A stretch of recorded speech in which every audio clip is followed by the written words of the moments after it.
ये है वो प्रकाश dhaba.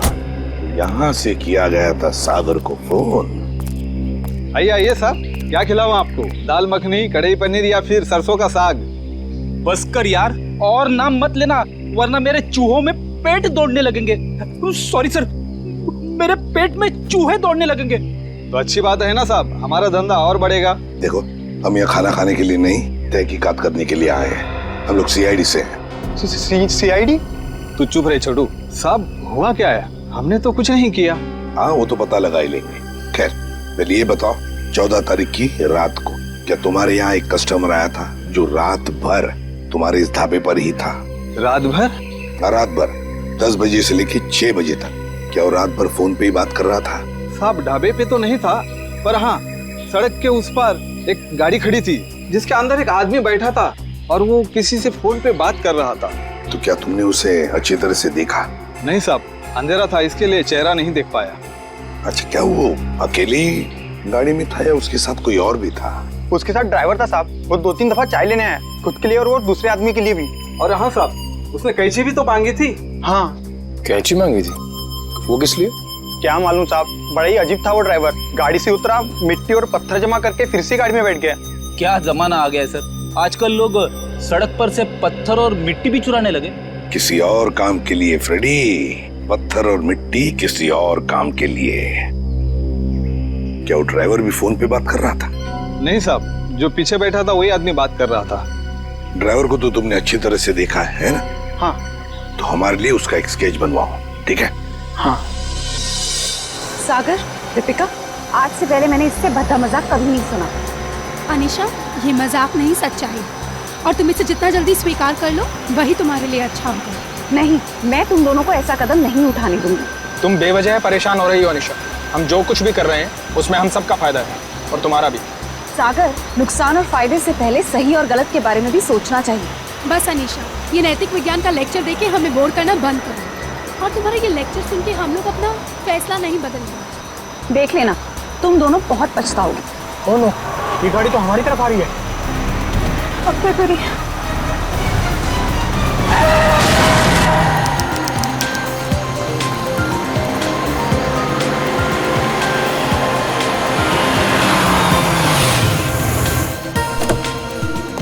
Hello sir. Hello. Hello ma'am. Sagar, क्या तुम मीर को अकेले ऊपर तक लेके जा पाओगे? पहले भी कई बार लेके गया हूँ। शराब पीने के बाद हमेशा ड्रामे करता है। ठीक है, तो मैं सोने जा रही हूँ, मुझे बहुत जोर की नींद आ रही है। अच्छा सुनो, सुबह जल्दी उठ के शादी में जाना है। Okay, good night. Good night. सुबह जल्दी मिलते हैं। सुनो, जल्दी आना, हमेशा की तरह लेट मत करना। ओके। सर, हम आपकी कुछ मदद करें? एक व्हील चेयर ले आओ। व्हीलचेयर की क्या जरूरत है सर? हम दोनों इन्हें ऊपर ले जाते हैं। आपका कमरा नंबर 303 है ना? जितना बोला उतना करो ना। माफ करें सर, अभी लाए।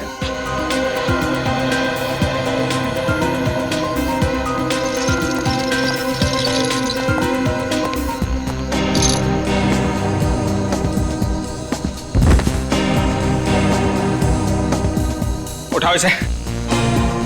जब सहन नहीं होती तो पीता क्यों है? सर, खाने में कुछ लेंगे? एक सूप ले आओ। Okay sir. सर, इन्होंने सूप ऑर्डर किया। जब से ये लोग इस होटल में रहने आए हैं ना, ऐसा तीसरी बार हुआ है। पता नहीं इतनी शराब क्यों पीते हैं जब पचा ही नहीं सकते।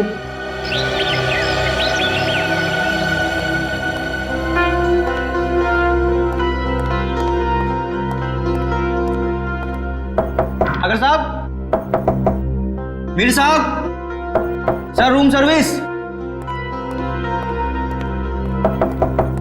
साहब, क्या हुआ? दरवाजा नहीं खोले? नहीं, देखना दोपहर हो गई है, लगता है इन्हें रूम की सफाई नहीं करवानी है। हो सकता है शायद सो रहे होंगे। सो रहे होंगे अब तक? हाँ, मैंने सुबह फोन भी किया था नाश्ते के ऑर्डर के लिए, लेकिन उन्होंने फोन नहीं उठाया। और आज तो उनको किसी शादी में भी जाना था सुबह।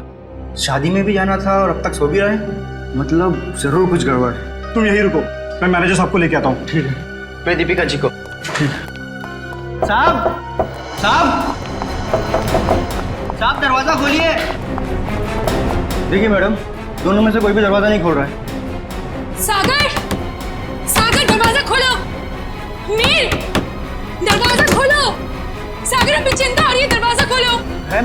मिस्टर मीर का तो समझ में आ रहा है, लेकिन सागर जी, वो तो कल रात नशे में भी नहीं थे। मैं फोन करती हूँ।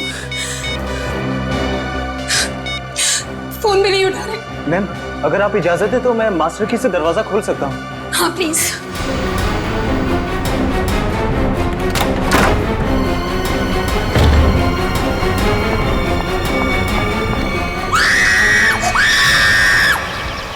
नील, तुम सोच भी नहीं सकते मैं इन छुट्टियों को लेकर कितनी उत्सुक हूँ। आखिरकार तुम्हारे ऑफिस वाले और मेरे ऑफिस वाले राजी हो ही गए और हमें 1 हफ्ते की छुट्टी दे दी। भाई समझ में नहीं आता कि इंसान अगर दिन में 14 घंटे काम करेगा तो वही अपनी खूबसूरत बीवी के साथ वक्त कब बिताएगा, नहीं? नील, तुम अपनी आंखें सड़कता रखो। तुम जानते हो ना, तुम जब भी गाड़ी चलाते हो मुझे कितना डर लगता है। अरे तुम बेवजह घबरा रही हो, हाँ? अरे वो देखो, वो क्या है? वहाँ कोई लड़की सच में पड़ी है। देखो देखो। नील, हमें उसकी मदद करनी चाहिए। हाँ। सुनिए, सुनिए, आंखें खोलिए।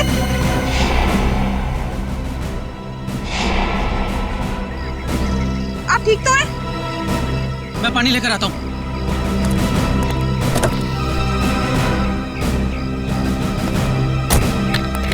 ये लो। पानी पीजिए। आंखें खोलिए। सुनिए, आप ठीक तो हैं? सीआईडी। सीआईडी? नील, हमें इनको अस्पताल लेकर चलना चाहिए। हाँ, और मैं सीआईडी को भी खबर कर देता हूँ। हाँ ठीक है।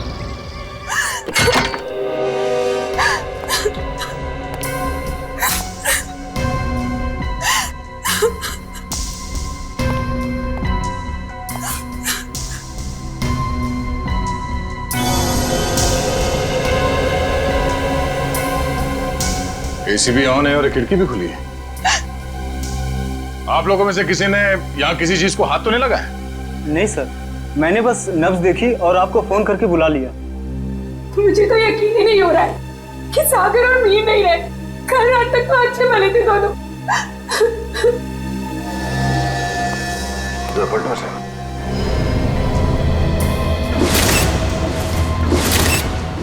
ये देखो फ्रेडी, मीर का खून गला घोट के किया गया है। हाँ सर, गले पे लाल निशान साफ साफ दिख रहा है।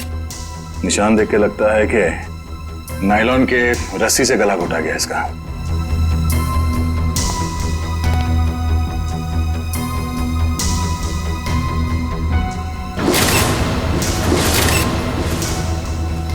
कमाल है, सागर के शरीर पे कहीं भी चोट या जख्म का कोई निशान नहीं है। सर, हो सकता है कि सिर्फ मीर का खून हुआ हो और सागर अपने आप मर गया हो, दिल का दौरा पड़ने की वजह से या फिर और कोई बीमारी की वजह से। नहीं सर, सागर को ऐसी कोई बीमारी नहीं थी। आप चाहे तो मैं आपको उसकी मेडिकल रिपोर्ट दिखा सकती हूँ। मेडिकल रिपोर्ट तो हम देख ही लेंगे। वैसे आप है कौन? मैं दीपिका, सागर और मीर की चचेरी बहन। सर, हम लोग यहाँ शादी में आए थे। और ये शादी कब है? सर, आज सुबह ही थी।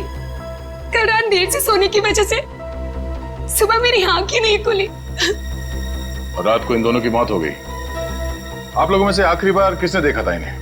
सर, मैंने देखा था। कल मिस्टर मीर बहुत ज्यादा शराब पी लिए थे और होश में नहीं थे सर। तब मिस्टर सागर इन्हें होटल में लेकर आए थे, तब देखा था सर। क्या मीर अक्सर शराब पीता था? हाँ सर, मीर बहुत ज्यादा शराब पीता था और शराब इससे बर्दाश्त नहीं होती थी। उसके बाद किसी ने देखा इन्हें? हो सकता है कोई कमरे में आया हो रूम सर्विस के लिए या किसी और काम के लिए। हाँ सर, मैं आया था रूम में सूप लेकर। उस वक्त मीर साहब बिस्तर पर लेटे हुए थे और सागर साहब टीवी देख रहे थे। उस वक्त टाइम क्या हुआ था? करीब 12:30 बजे। 12:30 बजे, मतलब उसके बाद इस कमरे का दरवाजा खुला नहीं है। आप लोगों ने आधे घंटे पहले दूसरी चाबी से दरवाजा खोला, राइट? जी सर। इसका मतलब है कोई और आया था यहाँ इस कमरे में, कोई तीसरा आदमी, शायद इस खिड़की से। ये नामुमकिन है सर। हमारे सिक्योरिटी गार्ड हर वक्त नीचे पहरा देते रहते हैं, तो कोई खिड़की से कैसे आ सकता है? कोई गेस्ट आया था इनसे मिलने के लिए?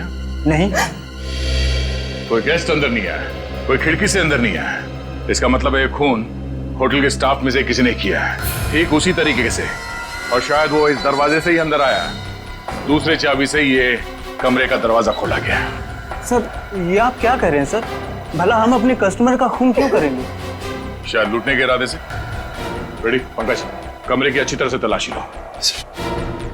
सर रात को 2 बजे तक तो कॉरिडोर में मैं फोन पे बात कर रहा था। मैंने तो किसी को इनके कमरे में आते हुए नहीं देखा।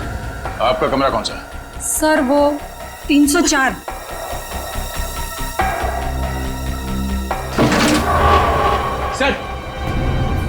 सर इस ड्रॉर में पैसे मिले सर। पैसे? ओह, मतलब ये खून पैसों के लिए नहीं किया गया। और कमरे की हालत भी एकदम दुरुस्त है, ऐसा लगता नहीं है कि कोई हाथापाई हुई यहाँ पे। हाँ सर, अगर कोई बाहर वाला आदमी होता तो अपनी जान बचाने के लिए इन्होंने हाथापाई तो की होती। इसका मतलब ये है कि जो कोई भी था वो जान पहचान वाला ही था। क्यों दीपिका जी? सर आप मुझ पे शक कर रहे हैं? नहीं नहीं, मैं तो सिर्फ कह रहा हूँ कि इस कमरे के अंदर क्या हुआ किसी को नहीं मालूम, एक पहेली है। सर मोबाइल फोन मिला है। सर ये तो सागर का फोन है। सागर का फोन और मीर का फोन मिला? नहीं। मीर का फोन सर पता नहीं कहाँ है। कोई बात नहीं, हम पता लगा लेंगे। बड़ी पंकज, आसपास दूसरे कमरों की भी तलाशी लो और यहाँ पे जितने उंगलियों के निशान मिलते हैं सब उठा लो। हेलो, हाँ क्या? कहाँ पे? एक्सक्यूज मी, ये वार्ड नंबर 3 का है? उस तरफ। इस तरफ? आप लोग सीआईडी से हैं? जी हाँ, नील आप ही हैं? जी। आप ही ने हमारे सीनियर इंस्पेक्टर मिस्टर दया को फोन किया था, एक मरीज को हमारी जरूरत है। हाँ सर, वो एक लड़की है, वो मुझे और मेरी पत्नी को मरुआ रोड पे एक खाई के पास घायल अवस्था में मिली थी। घायल अवस्था में? जी हाँ सर, ऐसा लगता है जैसे किसी ने उन्हें जानबूझकर खाई में फेंक दिया था। उन्हें देख सकते हैं कहाँ है वो? हाँ आइए सर। ठीक है। रेखा, ये लोग सीआईडी से हैं। अच्छा ये बताइए कि इनके पास से आप लोगों को कुछ मिला क्या? जी सर इनके पास से हमें ये लाइसेंस मिला है। और सर ये मोबाइल भी मिला है। अनीशा? सर हमने सोचा कि इनके घर वालों को फोन करके खबर कर दें, तो हमने इन्हीं के फोन से कुछ लोगों को फोन किया, लेकिन किसी ने भी फोन नहीं उठाया। किसी ने भी फोन नहीं उठाया? हाँ सर। दीपिका, सागर, मीर? अरे सर ये तो वही लोग हैं। इन सबको फोन किया था तुमने? जी हाँ सर, इनके फोन लिस्ट में इनकी सबसे ज्यादा बात इन्हीं लोगों से हुई थी, इसलिए। ठीक है, इनकी जान बचाने का बहुत बहुत शुक्रिया। आप लोगों की जरूरत पड़ेगी तो हम आपको इन्फॉर्म करेंगे। फिलहाल आप लोग जा सकते हैं। Thank you. और साहब अब इनकी तबीयत कैसी है? सर इन्हें मामूली चोटें लगी है, पर सदमे की वजह से ये बेहोश हो गई थी। अब ये ठीक है। इनसे बात तो कर सकते हैं ना? जी सर। अनीशा जी आंखें खोलिए। देखिए ये सीआईडी वाले आपसे कुछ बात करना चाहते हैं। देखिए अनीशा जी, आप घबराइए मत। आप ये बताइए कि आपके साथ क्या हुआ था, और ये दीपिका, मीर और सागर आपके लगते क्या हैं?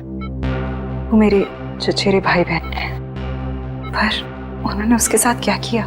किसके साथ? मीर के साथ। देखिए अनीशा जी, मीर की मौत हो चुकी है और साथ ही साथ सागर की भी। क्या?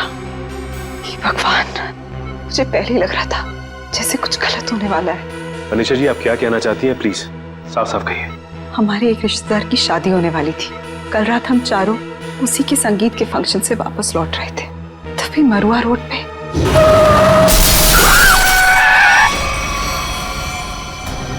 तुम दोनों ठीक तो हो ना? हाँ हम ठीक हैं, घबराओ मत, ये हमारा ही प्लान था। क्या? चलो।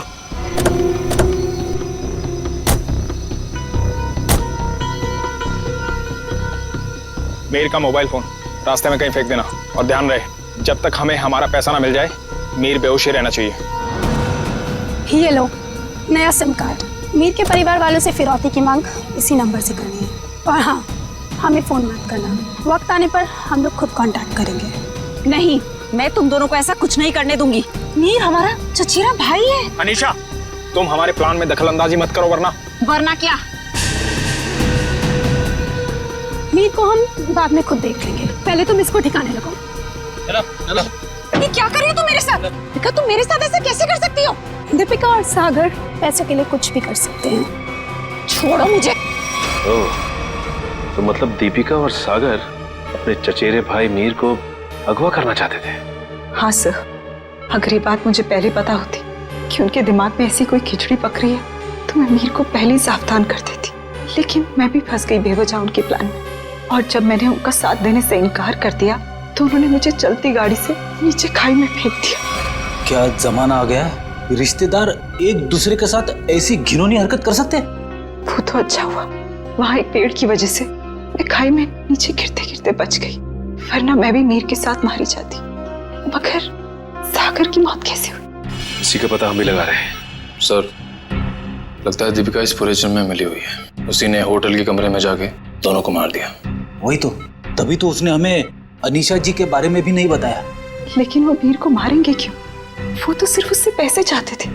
तभी तो वहां पे उन्होंने कुछ गुंडों को भी बुलाया था, जिससे कि मीर को पता ना चल पाए कि उसे अगवा किया किसने।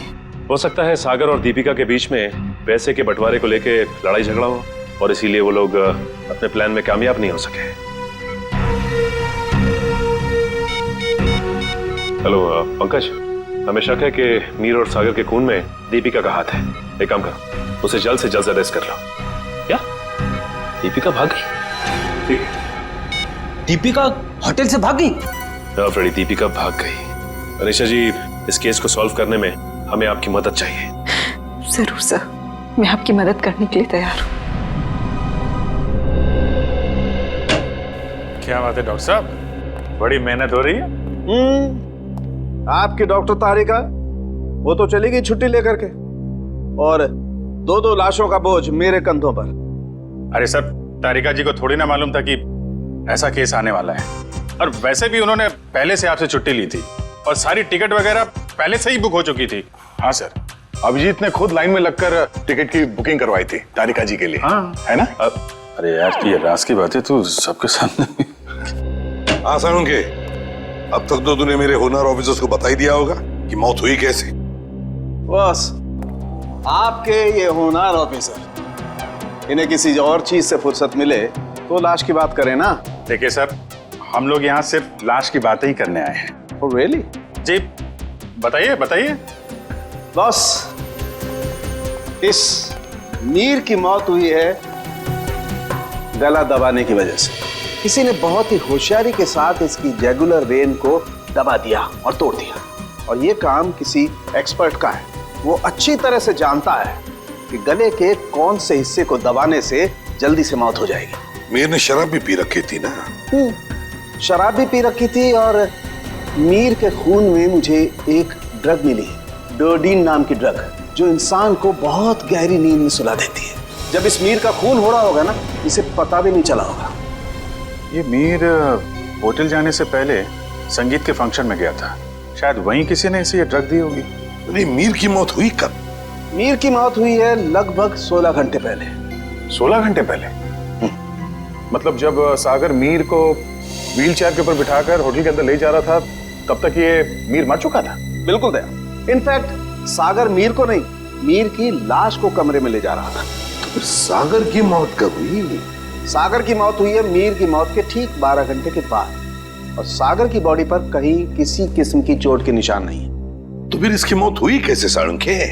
इसकी मौत हुई है सफोकेशन की वजह से। किसी वजह से इसका दम घुट गया, ऑक्सीजन ने इसके फेफड़ों में जाना बंद कर दिया, और इसी वजह से सागर की मौत हो गई। पर सर, सागर का दम घुटा कैसे?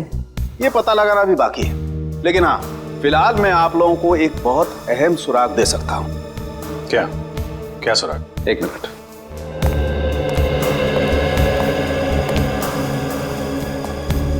बस ये मीर के कपड़ों के रेशे, और इस पेट्री डिश में सागर के कपड़ों के रेशे। ये कैसे सुराग है डॉक्टर? मेरी तो कुछ समझ में नहीं आ रहा है। बेटा, पहले बड़ों की बात अच्छी तरह से सुन लेनी चाहिए, फिर समझ में आएगा। हाँ, बस मीर के कपड़ों के रेशे मुझे सागर के कपड़ों के पीछे के हिस्से पर मिले, और सागर के कपड़े के रेशे मुझे मीर के कपड़े के आगे के हिस्से पर मिले। क्या क्या क्या क्या? मीर की शर्ट के रेशे सागर की शर्ट की पीठ की तरफ, और सागर की शर्ट के रेशे मीर की शर्ट पे आगे की तरफ। आप हमें सुराग दे रहे हैं या हमारी उलझनों को और बड़ा कर रहे हैं? अभिजीत, हर बंद ताले को खुलने के बाद एक नए सुराग का दरवाजा खुलता है। फिलहाल इस ताले की चाबी ढूंढनी है। ये पता लगाना है कि इन दोनों के कपड़ों के रेशे एक दूसरे के कपड़ों पर आए तो आए कैसे। पता लगा लेंगे साळुंखे। जब तूने इतना सब पता लगा लिया है तो फिर इसके आगे का हम पता लगा ही लेंगे। सर उस दीपिका का कुछ पता नहीं चल रहा है सर। वो ना तो अपने घर गई ना कोई सहेली के पास, और तो और सर उसने अपना फोन होटल के बाहर ही कहीं फेंक दिया ताकि हम लोग उसका पीछा ना कर सके। इसका एक ही मतलब हो सकता है कि दीपिका का कोई ना कोई संबंध जरूर है मीर के खून के साथ, इसीलिए तो वो गायब हो गई। सर अगर ऐसी बात है तो दीपिका को पहले ही गायब हो जाना चाहिए था। वो हमसे मिली क्यों? शायद उसे ये पता नहीं था कि सागर की भी मौत हो जाएगी, और जैसे सागर की मौत होगी सारी बाजी पलट गई। और फिर अनीशा ने भी तो ये कहा था ना। हाँ सर, अनीशा को भी मालूम नहीं है दीपिका कहाँ जा सकती है, और मीर को संगीत समारोह में ड्रग किसने दिया ये भी वो नहीं जानती। सर लगता है सागर और दीपिका के मिली भगत में ये बेचारी अनीशा बेवजह फंस गई है। सर, हाँ सर सागर के फोन रिकॉर्ड्स मिल गए, लेकिन रिकॉर्ड्स में एक बहुत अजीब बात है। क्या? सर यही कि कल रात से लेकर आज सुबह 6 बजे तक सागर को मीर के नंबर से कॉल्स आए हैं। मीर? ये कैसे हो सकता है सर? मीर तो मर चुका है, फिर उसका नंबर कौन यूज कर रहा है? सीधी बात है, अगर मीर मर चुका है तो फिर उसका फोन कौन इस्तेमाल कर सकता है? वो खून ही इस्तेमाल कर सकता है ना सागर को फोन करने के लिए। तभी मीर का फोन मिला नहीं हमें होटल के कमरे में से। शायद ये फोन दीपिका के पास ही है सर। ये देखो, सागर की मौत के कुछ ही मिनट पहले उसे एक अनजान नंबर से फोन आया था। अनजान नंबर से। अनजान नंबर? सर फिर तो सागर की मौत का और इस अनजान नंबर वाले का कुछ ना कुछ संबंध तो है। पता लगाना पड़ेगा इन दोनों फोन्स के बारे में, मीर का फोन नंबर और फिर इस अनजान नंबर के बारे में।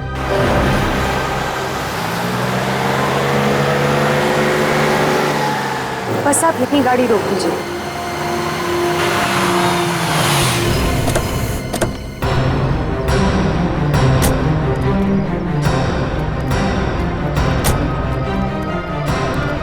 हाँ निशा, क्या ये वही जगह है? हाँ सर, ये वही जगह है जहाँ गुंडों ने हमारी गाड़ी रोकी थी और फिर मुझे दूसरी गाड़ी में डाल दिया खाई में फेंकने के लिए। और दीपिका और सागर उस दिशा में चले गए थे। दीपिका और सागर उस दिशा में चले गए? जी सर। लेकिन एक बात बताओ निशा, तुम्हें पूरा यकीन है कि ये वही जगह है, वही सड़क है? रात का समय था, हो सकता है तुम कुछ भूल कर रही हो। नहीं सर, मुझे पूरा यकीन है ये वही जगह है। जब गुंडे हमारी गाड़ी के आगे आए थे तो हमारी गाड़ी वो पेड़ से टकराई थी। उस पेड़ से? जी सर।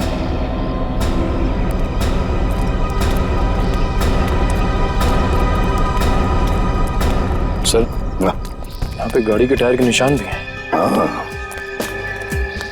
जैसे ब्रेक लगा है। और सर हाँ, यहाँ पे दूसरी गाड़ी भी थी, उसके टायर के भी निशान है यहाँ पे। हाँ है तो सही, दूसरी गाड़ी के ही निशान है।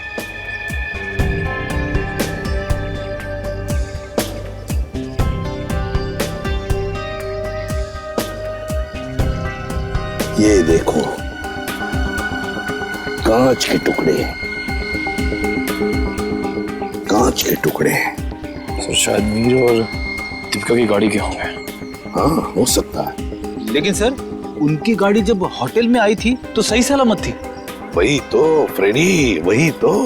जब उनकी गाड़ी होटल में आई थी तो बिल्कुल सही सलामत थी। जरूर गाड़ी की मरम्मत की गई होगी, क्योंकि जब हमने गाड़ी होटल पर देखी तो बिल्कुल वैसे के वैसे थी जैसे कुछ भी नहीं हुआ था उस गाड़ी को। ये कुछ और ही चक्कर है।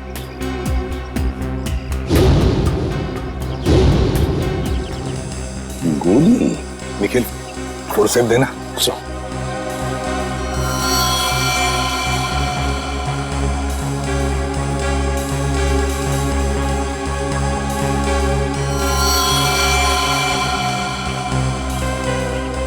गोली चली है यहाँ पर। अनीशा, जब गुंडों के साथ मुठभेड़ हुई तब क्या किसी ने गोली चलाई थी या गोली चली थी? नहीं सर, मेरे सामने तो नहीं चलाई, पर हो सकता है मेरे जाने के बाद चली हो। तुम्हारे जाने के बाद? अनीशा के जाने के बाद गोली चली थी?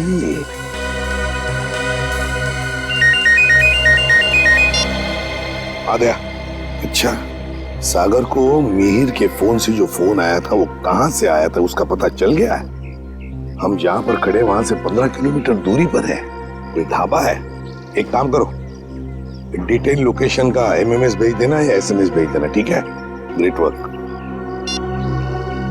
सिस्टर, आप अनीशा को हॉस्पिटल ले जाना। निखिल, फोन करके दूसरी गाड़ी का इंतजाम करो। ढाबा।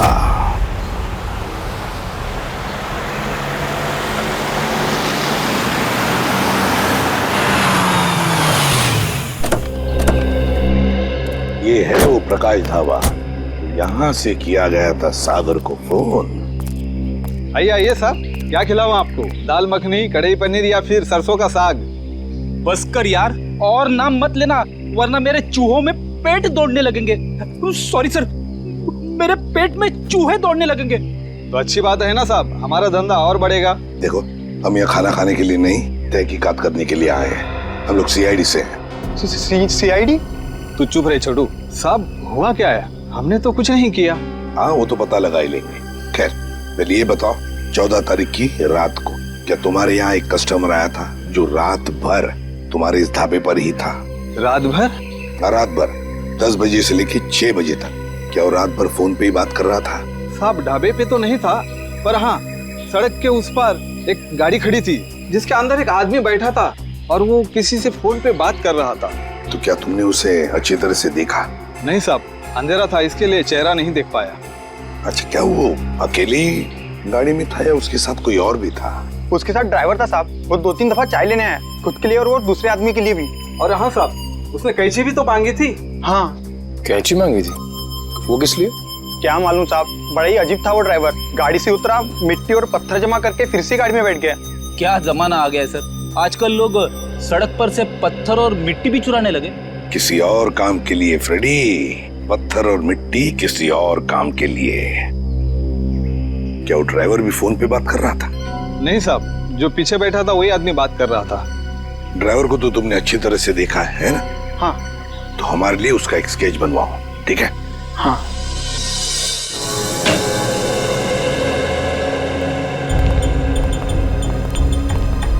ये है वो उलझी हुई पहली डॉट साहब। मीर की लाश यहाँ पड़ी थी, सागर की वहाँ। मीर की मौत 7:30 बजे हुई थी और सागर की उसके 12 घंटे के बाद, है ना? और मीर की मौत की वजह है नायलॉन की रस्सी से गला दबाना, सागर की मौत की वजह है दम घुटना। पर अभिजीत, कमरे में कोई तीसरा आदमी था नहीं, क्योंकि कमरे का दरवाजा अंदर से बंद था। सर, इस केस में सबसे अजीब बात तो यह है कि सागर ने मीर की लाश के साथ 12 घंटे क्यों गुजारे? और सर, मीर का खून सागर ने किया होता तो वो लाश को वापस होटल में लाने का खतरा क्यों उठाता? अक्सर खूनी खून करने के बाद लाश को किसी सुनसान जगह फेंक देता है। तुम दोनों के सवालों का जवाब इस चलते हुए एसी और इस खुली हुई खिड़की के बीच छुपा हुआ है जो दया को क्राइम सीन पे दिखाता है। सर, ये भी तो हो सकता है कि सागर का दम घुट रहा हो और उसने खिड़की खोल दी हो ताकि खुली हवा में सांस ले सके। नहीं सचिन, बात इतनी आसान नहीं है। मैंने बताया था ना आप लोगों को कि मुझे मीर की कमीज पर सागर की शर्ट के रेशे और सागर की शर्ट पर मीर की कमीज के रेशे मिले। दोनों की कमीजों पर एक दूसरे के कपड़े के रेशे हैं। Yes sir. सर, ये दोनों की कमीज पे एक दूसरे का धागा मिलना, चलते हुए एसी के बाद भी खिड़की का खुला हुआ होना, ये एक ही बात की तरफ इशारा कर रहा है। और वो क्या है? कि सागर ने मीर की लाश को दोबारा यहाँ लाने का खतरा इसलिए उठाया ताकि वो मीर की मौत को हादसा या फिर खुदकुशी का रूप दे सके। यानी सर, सागर ने पहले लाश को उठाया और फिर खिड़की से बाहर फेंकने की कोशिश की। एग्जैक्टली। उसने सोचा होगा कि सबसे कह दूंगा कि शराब के नशे में मीर खिड़की के नीचे गिर गया, लेकिन इसके पहले कि वो अपने प्लान में कामयाब हो पाता, उसकी मौत हो गई। हाँ सर, ये गुत्थी आधी तो सुलझ गई, लेकिन एक बात समझ में नहीं आई कि इस कमरे में सागर और मीर के अलावा कोई भी नहीं था, तो फिर सागर की मौत अचानक कैसे हो गई? सचिन, उसकी मौत का राज उस अनजान फोन कॉल में छुपा हुआ है जो उसे सुबह सुबह आया था।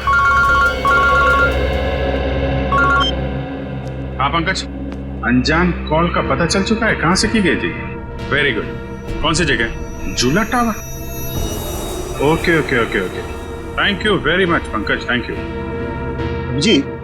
झूला टावर तो वो रही बिल्कुल सामने, जो अभी तक पूरी बनी भी नहीं है। या डॉक्टर साहब, सर आप यहाँ देखिए, तब तक हम लोग झूला टावर का चक्कर मार के आते हैं, देखते हैं वहां पे क्या हुआ था।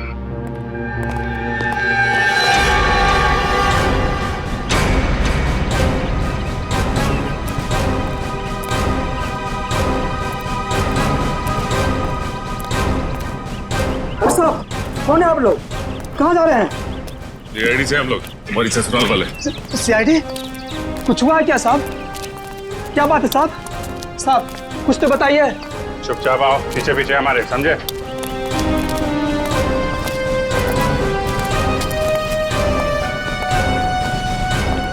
ये देखो, यहाँ से कमरा नंबर 303 बिल्कुल साफ साफ दिख रहा है। जरूर उस आदमी ने सागर को यहीं से फोन किया होगा। परसों रात तुम ही ड्यूटी पे थे यहाँ पे? हाँ साहब, मैं तो हर रात यहाँ ड्यूटी पर ही रहता हूँ। तो जरा ठीक से याद करके बताओ, परसों रात यहाँ पे कोई अजनबी आया था इस बिल्डिंग में? साहब कुछ कॉलेज के बच्चे थे, कह रहे थे किसी पिक्चर की शूटिंग करनी है। पिक्चर की शूटिंग? कौन सी पिक्चर, क्या बताया उन लोगों ने? उन्होंने कहा तो छोटी सी पिक्चर की शूटिंग करनी है कॉलेज के एग्जाम के लिए। उन्होंने मुझे 15,000 रुपये दिए और तुमने उन्हें अनुमति दे दी यहाँ शूट करने की? जी, मुझे लगा मेरी और मेरे बच्चों की मदद भी हो जाएगी। और खूनी की भी। खूनी? हाँ खूनी। तुम ही बताओ, उन लोगों का नाम नंबर कुछ है तुम्हारे पास? नहीं साहब। अच्छा ये बताओ कि वो बच्चे आए कैसे? साहब वो लोग नीले रंग की गाड़ी में आए थे। नीली गाड़ी? गाड़ी का नंबर क्या? गाड़ी का नंबर याद नहीं, बहुत अंधेरा था।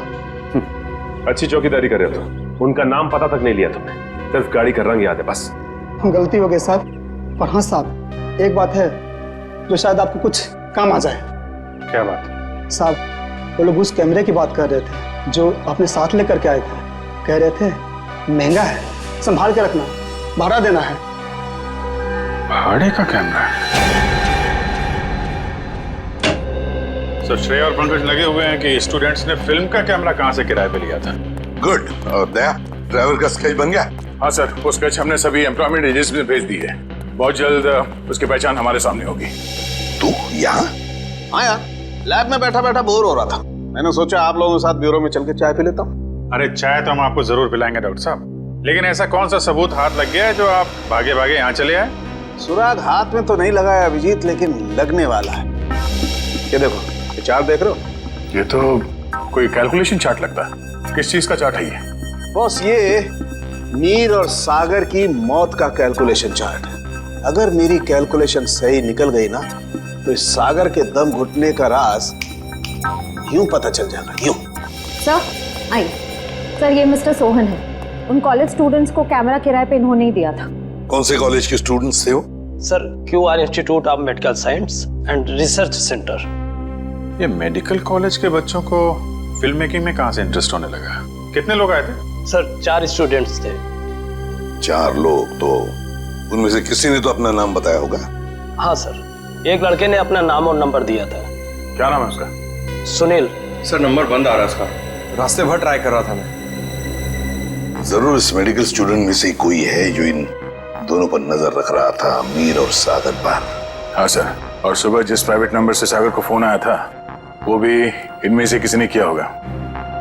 बस इस मेडिकल कॉलेज में जाकर इन स्टूडेंट्स से मिलो, जरूर कोई ना कोई सुराग तो मिलेगा ही मिलेगा। हेलो, ड्राइवर का पता चल गया? कहाँ रहता है वो?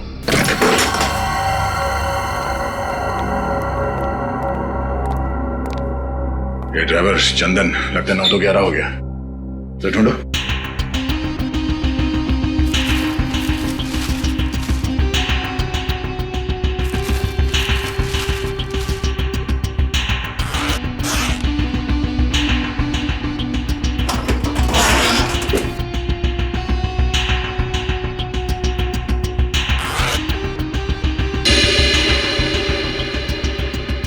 पंकज, पैसों का बैग तो यहीं पे है।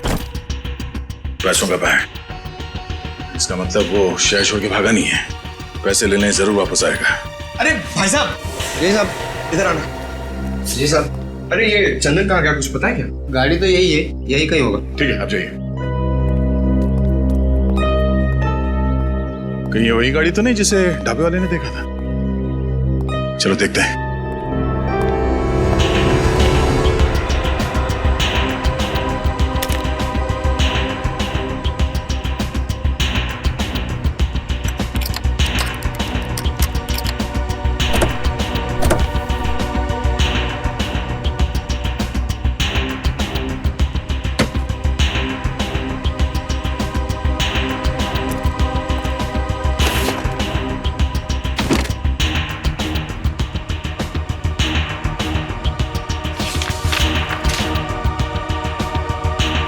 सर ये गाड़ी दीपिका की है।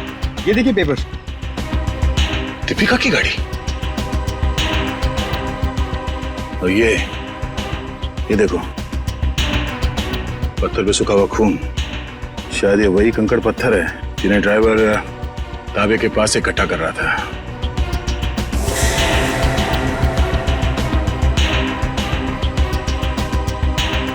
और ये कैंची भी किस चीज के लिए इस्तेमाल किया होगा उसने? सर मुझे तो कुछ समझ में ही नहीं आ रहा है। गाड़ी का ड्राइवर भी गायब है, ये पत्थर, कैंची, इन सब चीजों का क्या संबंध है सर?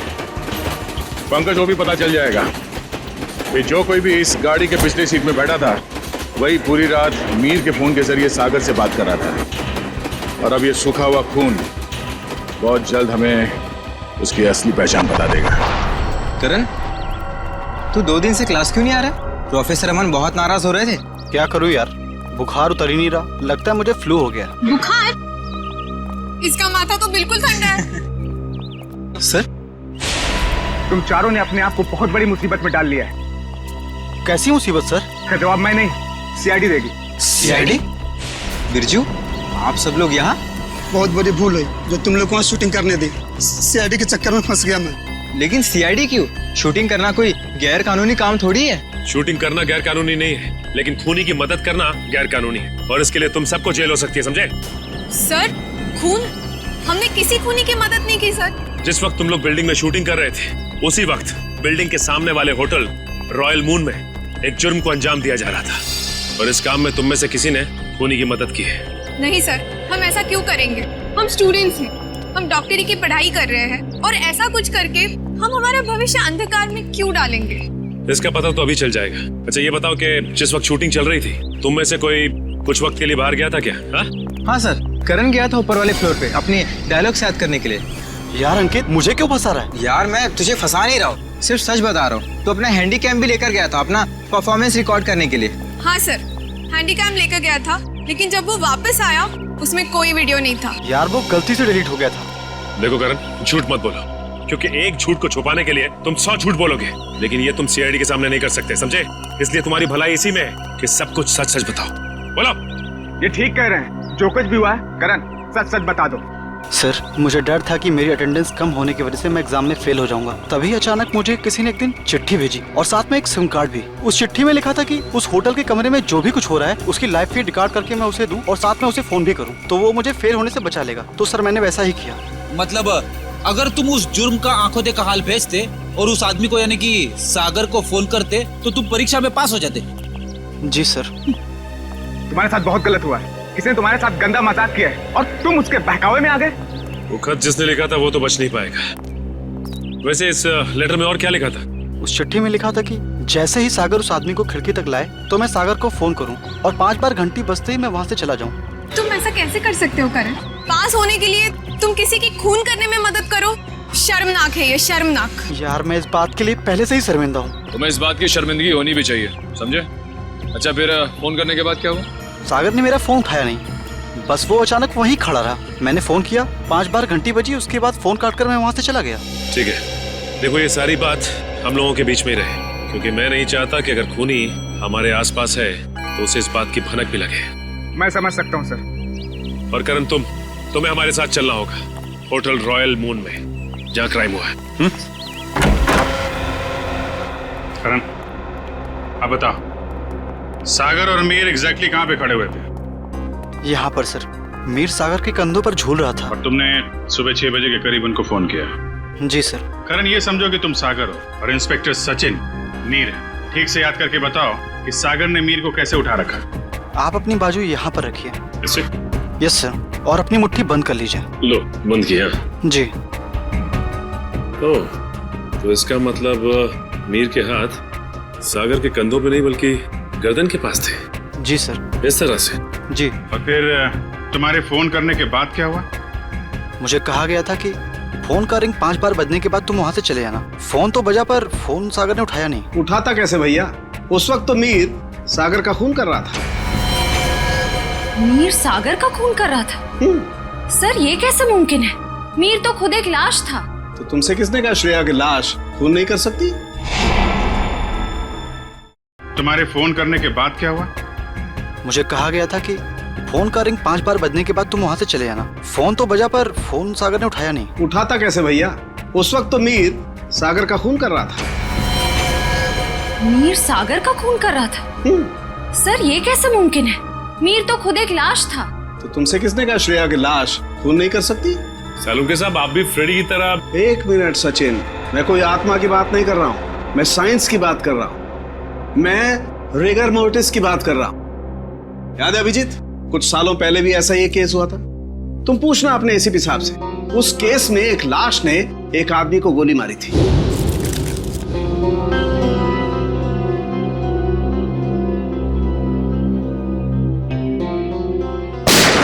मैं भी यही सोचा था डॉक्टर साहब। अब इसे संयोग कहिए या बुरे काम का बुरा नतीजा, जिस वक्त सागर मीर की लाश को नीचे फेंकने वाला था, रिगर मोर्टिस सेट हो रहा था। उसने सागर के गर्दन को जकड़ा और दम घुटने की वजह से सागर की मौत हो गई। एग्जैक्टली हुआ कुछ ऐसा होगा, सागर कमरे में आया और किसी के फोन का इंतजार करने लगा, जो उसे बताने वाला था कि उसे एग्जैक्टली करना क्या है। फोन आने के बाद सागर ने मीर को बिस्तर से उठाया और उसे खिड़की की तरफ लेके गया, ताकि मीर को हत्या या आत्महत्या बनाया जा सके। लेकिन एक बात है अभिजीत, मुझे नहीं लगता है कि कोई संयोग था या कोई बुरे काम का बुरा नतीजा था, बल्कि मुझे लगता है सागर को फोन ठीक उसी वक्त जानबूझकर किया गया जब मीर के हाथों में राइगर मोर्टिस सेट हो रहा हो और मीर का हाथ सागर की गर्दन दबा सके। आपकी बात में दम है सालुंके साहब, वरना सागर के पास तो पूरी रात थी इस जुर्म को अंजाम देने के लिए। उसने सुबह तक इंतजार किया ही क्यों? क्योंकि वो चाहता था कि मीर के साथ साथ सागर का भी टिकट कट जाए और उस तक पहुंचने के सारे रास्ते बंद हो जाएं, कानून उस तक पहुंच ही ना पाए। मगर सालुंके साहब, खूनी ना तो यहाँ पे था और ना ही खूनी उस बिल्डिंग में था, तो फिर खूनी को ये कैसे पता चला कि मीर का शरीर कब उखड़ने वाला है और सागर उसे कब उठाने वाला है? करण के फोन के जरिए। मगर सर, सागर ने मेरा फोन तो उठाया ही नहीं। 5 बार रिंग बजी और मैं वहां से भाग गया। मैं भी बताता हूँ। श्रेया, जरा सागर के फोन पे कॉल करना। सर।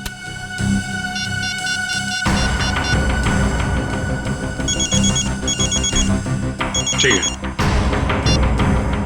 सचिन, अब जरा तुम कॉल करना।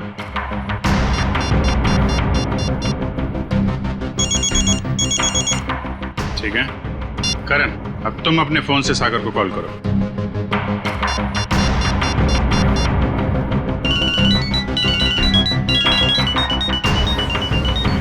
ये क्या सर, मेरे फोन करने पर अलग तरह की रिंग बजी?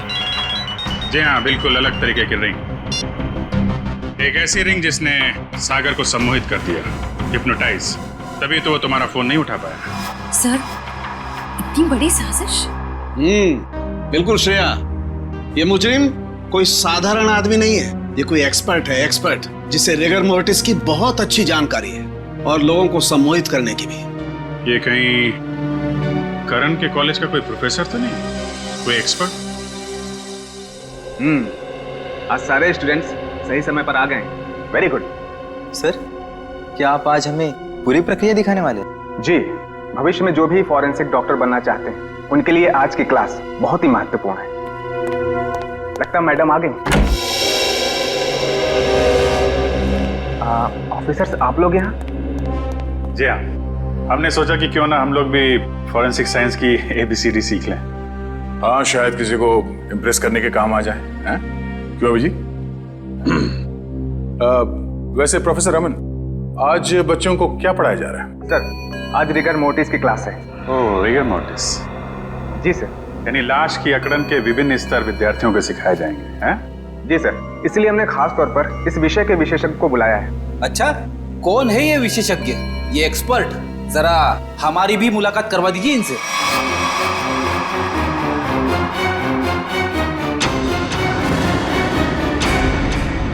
अरे फ्रेडी, विशेषज्ञ को नहीं पहचाना तुमने? हैं?